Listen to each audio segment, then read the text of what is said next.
Yes right now मादरा उच्चीहा नहीं है, मादरा ओत्सुसुकी बन चुका है। वेलकम इन द मादरा मांगा पार्ट 4। और आज की वीडियो के अंदर हम कवर करने वाले हैं चैप्टर 7 और 8। जो नए लोग देख रहे हैं उन्हें नहीं पता, मैं अपने चैनल पे कवर कर रहा हूँ पूरी मादरा की फैन मेड मांगा। और इस चीज को नोट करो, पूरी, क्योंकि जहां तक मुझे पता है कि पूरे इंडियन एनिमे कम्युनिटी में तो लगभग मैंने सब नहीं देखे हैं, बट ज्यादातर लोगों ने पूरी फैन मेड मांगा कवर नहीं करी है। उन्होंने सिर्फ वहां तक कवर करी है जहां तक उसके इंग्लिश ट्रांसलेशन में चैप्टर आ चुके हैं, मतलब चैप्टर 6 तक। बट यहां से हम कवर करने वाले हैं उसके आगे की मांगा। यस, ये इंग्लिश ट्रांसलेशन के अंदर नहीं है, तो मुझे गूगल ट्रांसलेटर ने दिया है, तो फिर थोड़ी बहुत गलती हो सकती है इस चूतिये से, मुझसे नहीं। देखो अब एक बात जान लो कि मैं वीडियो बनाने से पहले चैप्टर पढ़ता हूं, मतलब कि ये जो 7वें और 8वें चैप्टर की मैं वीडियो बना रहा हूं तो मैंने ये पढ़ रखे हैं, लेकिन जब मैं पार्ट 5 बनाऊंगा तब मैं 8वें और 9वें चैप्टर के बारे में पढ़ूंगा, मतलब मुझे कुछ भी नहीं पता है। इसलिए मैं कह सकता हूं कि एक्चुअल फन तो चैप्टर 7 और 8 से ही शुरू होता है। यस राइट नाउ मादरा उच्चीहा नहीं है, मादरा ओत्सुसुकी बन चुका है।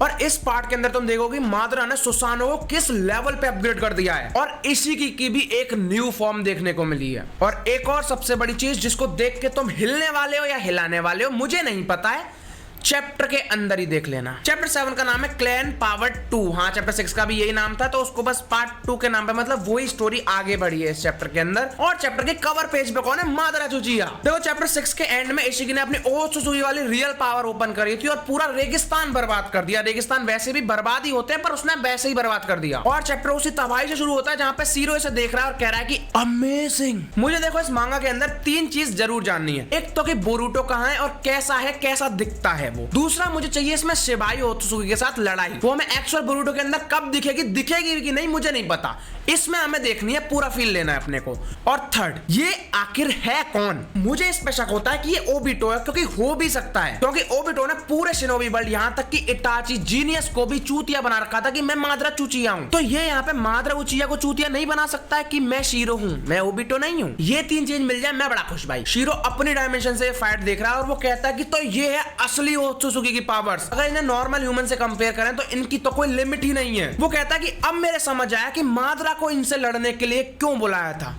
This is not the end. Definitely मादरा इतनी जल्दी नहीं हार सकता। ये जो अटैक इशिकी ने भी किया है जिससे पूरा रेगिस्तान तबाह हो गया, ये दायद्रा का अटैक है, जो कि उसने इटाची के लिए बचा के रखा था, लेकिन उसे पहले यूज करना पड़ गया। इसका मतलब अगर हम देखें तो दायद्रा के पास जो पावर थी वो काइंड ऑफ ओत्सुसुकी पावर्स थी, और मुझे आज की मेंबर से यही उम्मीद थी। मादरा उस अटैक को झेलने के लिए परफेक्ट सुसानो एक्टिवेट कर लेता है, लेकिन वो परफेक्ट सुसानो भी बहुत दूर जाके गिरता है। उस अटैक को झेलने के बाद मादरा कहता है कि इसने अपना पूरा चाकरा भी यूज नहीं किया, पर फिर भी इसने सब कुछ धूल में बदल दिया। रेगिस्तान में लड़ रहे हो तुम लोग। मादरा कहता है कि ऐसी कोई भी ताकत नहीं है इस पूरी दुनिया के अंदर जो कि एक एब्सोल्यूट परफेक्ट सुसानो को दूर फेंक दे। मादरा यूज करता है अपना रेनिगन अपने परफेक्ट सुसानो को वापस से उठाने के लिए। सिंपल सी बात है, बहुत ज्यादा एनर्जी लगेगी उसमें, लेकिन इतने में उधर से हम आते हुए देखते हैं एक बैल को मादरा की तरफ। और ये है कौन? इशिकी। मतलब उसने जो वॉर्टेक्स क्रिएट किया था जिसने सब कुछ धूल कर दिया रेगिस्तान के अंदर, उसके अंदर इसने ही रूप लिया है। मादरा कहता है कि फन मैं भी इसे फनी कहता। गोस्ट ऑफ उचिहा से बैल लड़ने आ रहा है। देन मादरा कहता है कि मजे लेने से पहले मुझे कुछ चेक करना है। आई होप शीरो तुम कहीं हमें और दूर भेज दो ताकि और ज्यादा तबाही ना हो। और वो यूज करता है फायर स्टाइल जुत्सु। पर हम यहाँ देख सकते हैं कि मादरा अपना फायर स्टाइल जुत्सु यूज कर रहा है। वहां से वो खुद वाला ओत्सुसुकी इधर की तरफ आ रहा है, एंड जब मादरा यूज करता है अपना फायर स्टाइल जुत्सु तो लिखा आता है सुसानोस द ग्रेटेस्ट फायर डिस्ट्रक्शन। और इतने में पूरे रेगिस्तान में आग की लपटें फैल जाती हैं। तुम देख सकते हो कि ये रहा सुसानो और ये रही लपटें। देन इसके बाद मादरा कहता है कि इसके अंदर से तो वो बहुत मुश्किल से ही निकल के आ पाएगा, लेकिन इतने में मादरा शौक रह जाता है। तो उससे उनको कोई फर्क पड़ा नहीं और वो निकल के भी आ गए, लेकिन इतना ही काफी नहीं था। उसने अपने सींग मादरा के सुसानो के अंदर भी घुसेड़ दिए। ताकतवर बैल है, बैल नहीं है, सांड है। और इतना काफी नहीं था मादरा की इंसल्ट करने के लिए, तो उसने अपने सींगों से मादरा का सुसानो ही उड़ा दिया। देन मादरा कहता है कि चलो ठीक है, मेरी वैसे भी रेनेगान की बहुत ज्यादा एबिलिटी यूज हो रही थी, इसको खड़ा करने में तुमने सीधे उड़ा दिया, पर अब ये मत कहना कि तुम भी उड़ सकते हो। और मादरा वापस से शौक में, क्योंकि वो बैल उड़ गया, क्योंकि गांव नहीं धोते इनकी माँ की चूत।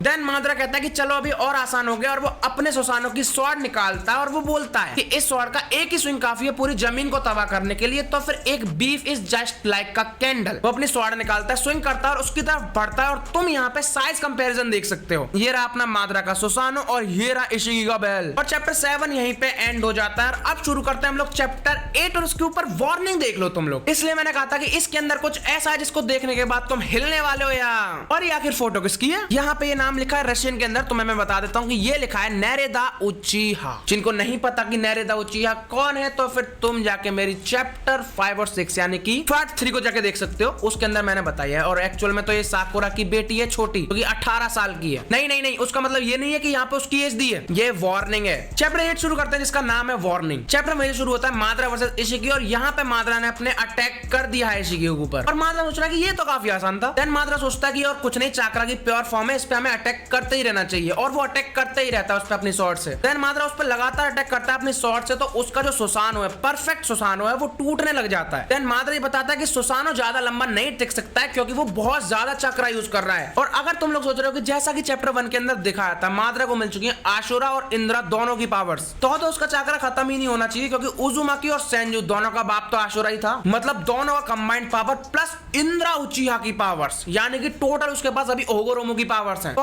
उसका चक्रा कैसे खत्म हो गया? अगर तुम लोग ऐसा सोच रहे हो तो बिल्कुल गलत है, क्योंकि अभी तक उसने आशुरा इंद्रा यानी होगोरोमो की पावर्स तो यूज ही नहीं करी है। ये जितना भी बैटल तुम लोगों ने अभी देखा है ना, ये पूरा का पूरा माद्रा, एक्चुअल माद्रा वर्सेस इशिगी था। मतलब कि जो असली वर्ल्ड का अपना माद्रा था नारुतो यूनिवर्स का, वो अगर इशिगी से लड़ता तो इतनी लंबी बैटल चलती इनकी। बट अब माद्रा यूज करने वाला है अपनी होगोरोमो वाली पावर्स। एंड माद्रा सोचता है कि अब सबसे अच्छा तरीका है सुसानो को एक वेसल की तरह यूज करना मेरी सारी पावर्स का। कि माद्रा यूज करने वाला है अपनी होगोरोमो वाली पावर्स। फिर हमें दिखाया जाता है फ्लैशबैक जिसमें माद्रा को होगोरोमो पावर्स दे रहे हैं आशुरा और इंद्रा की, और कुछ बातें करी जाती है जिससे कि माद्रा मोटिवेट हो जाए। जैसे कि होगोरोमो कहते हैं कि there will be no place on earth जहां पे तुम पीस फाइंड कर सको। यहाँ पे थोड़ा सा इमोशनल मूवमेंट बन गया, क्योंकि माद्रा कहता है कि you are right old man, I have enough of playing here. और तुम देखो इस पैनल को यार एक बार, मतलब इतनी ज्यादा डिटेलिंग के साथ बनाया है। एकदम रेनेगान के अंदर आंसू दिख रहा है कि वो आंख से बाहर नहीं निकला, लेकिन अंदर तो है। एंड माद्रा बोलता है एले 10 से, और उसका और उसके सुसानो का ट्रांसफॉर्मेशन स्टार्ट हो जाता है। माद्रा सोचता है कि ये भी ध्यान रखना जरूरी है कि मैं इस पावर को झेल भी पाऊंगा या नहीं, या फिर मेरा सुसानो झेल पाएगा या नहीं। कि आईडी देते रहा हूं तुम्हें, यहाँ पे इनको पूरा क्रेडिट जाता है, इन्होंने पूरी मांगा लिखी है। ट्विटर पे जाकर तुम इन्हें फॉलो भी कर सकते हो कि ये वहां पे 18+ कंटेंट फोटोज डालते रहते हैं। मैं कोई प्रमोशन नहीं कर रहा हूँ, बस क्रेडिट देना मेरा काम था, मैंने दे दिया। फर्स्ट वीडियो के भी अंदर दिया था, इसमें भी दे रहा हूँ। देखो अभी भी ऐसा कुछ भी नहीं आया जो कि चैप्टर पे वार्निंग थी 18+ पर आगे आने वाला है। तो अगर तुम लोग अभी बच्चे हो तो चले जाओ, या फिर मेरी तरह बचपन से 18+ हो तो देखते रहो। माद्रा में ट्रांसफॉर्म हो रहा है, लेकिन यहाँ सीन चेंज हो जाता है और हमें दिखाई जाती है रिको कॉर्पोरेशन, जो कि मेडिकल रिसर्च सेंटर है। यहाँ पे एक लड़की ऑफिस में बैठी है जिसकी आंखों में मुझे ब्याकुगान दिख रहा है। एंड वो अपने सामने बैठे हुए आदमी से कहती है रुको मुझे देखने दो। देन वो एक वीडियो प्ले करते हैं जिसके अंदर सीसीटीवी फुटेज थी उस टाइम की, चैप्टर 2 में, जब माद्रा उस टैंक में से बाहर निकला था। एंड वो कहती है कि इस बंदे ने अंदर से टैंक फाड़ दिया, डोर अपने आप ओपन कर दी और इतनी बड़ी आर्मी को भी खत्म कर दिया। देखो अगर तुम लोग समझ नहीं आ रहा तो सिंपल सी बात है, रिको कॉर्पोरेशन वो कॉर्पोरेशन है जो कि माद्रा के ऊपर रिसर्च कर रही थी। ये लड़की शायद उसकी चीफ है और ये बंदा उसके यहाँ काम करता है। देन ये लोग फुटेज देख रहे हैं कि माद्रा ने उनके यहाँ से एस्केप आकर करा कैसे। देन वो लड़की उस इंसान से पूछती है किसी और को चोट पहुंची और बाकी के सैंपल्स का क्या हुआ। फिर वो बंदा बताता है कि हाँ बाकी सब बिल्कुल ठीक है, जो स्पेशल बंकर के अंदर लोग रखे गए हैं उनके पास ये बंदा उन्हें निकालने नहीं गया। मतलब यहाँ पे कुछ और लोग भी हैं जो कि माद्रा से भी ज्यादा ताकतवर है, इसलिए उन्हें स्पेशल बंकर के अंदर रखा गया है। देन वो लड़की वापस से फुटेज देखती है, उसमें माद्रा की शकल पे पॉज करने के बाद वो कहती है तुमने इतने सारे लोगों को मार दिया और फिर भी इतनी मासूम शकल बना रहे हो। फिर वो लड़की कहती है कि तुमने जो फुटेज लाके दी उसके लिए शुक्रिया, हम इस प्रॉब्लम को देख लेंगे। फिर वो लड़का कहता है कि तुम पागल हो गई हो क्या, वो उचिहा माद्रा है, तुमको इसको हल्के में नहीं लेना है। फिर से वो लड़की कहती है कि तू अपने काम से काम रख, मैं देख लूंगी सब कुछ। देन वो लड़की कहती है कि मैं खुद माद्रा उचिहा के इस इशू को कंट्रोल करूंगी, it means she is really powerful. Then वो सामने से फिर बंदा कहता है कि थैंक यू सोफी सा, मतलब कि इस लड़की का नाम सोफी है। उसके बाद सोफी चेयर पे से उठ के बाहर जाके खड़ी हो जाती है और उसके बाद कहती है कि अब मुझे खुद ही इसे देखना होगा। ये क्या है? अगर तुम इसे 18+ कह रहे थे तो नहीं भाई, इसको तो मैं 18+ नहीं मानूंगा। ये खड़ी थी लेकिन इतने में कोई बोलता है कि तुम्हें कोई मदद चाहिए सोफी, और अगर तुम इसे 18+ कह रहे हो तो ना, ये भी 18+ नहीं मानूंगा मैं। वी वांट समथिंग यार। एंड सीन चेंज, हम वापस से आ चुके हैं इशिगी वर्सेस माद्रा वाली फाइट के ऊपर।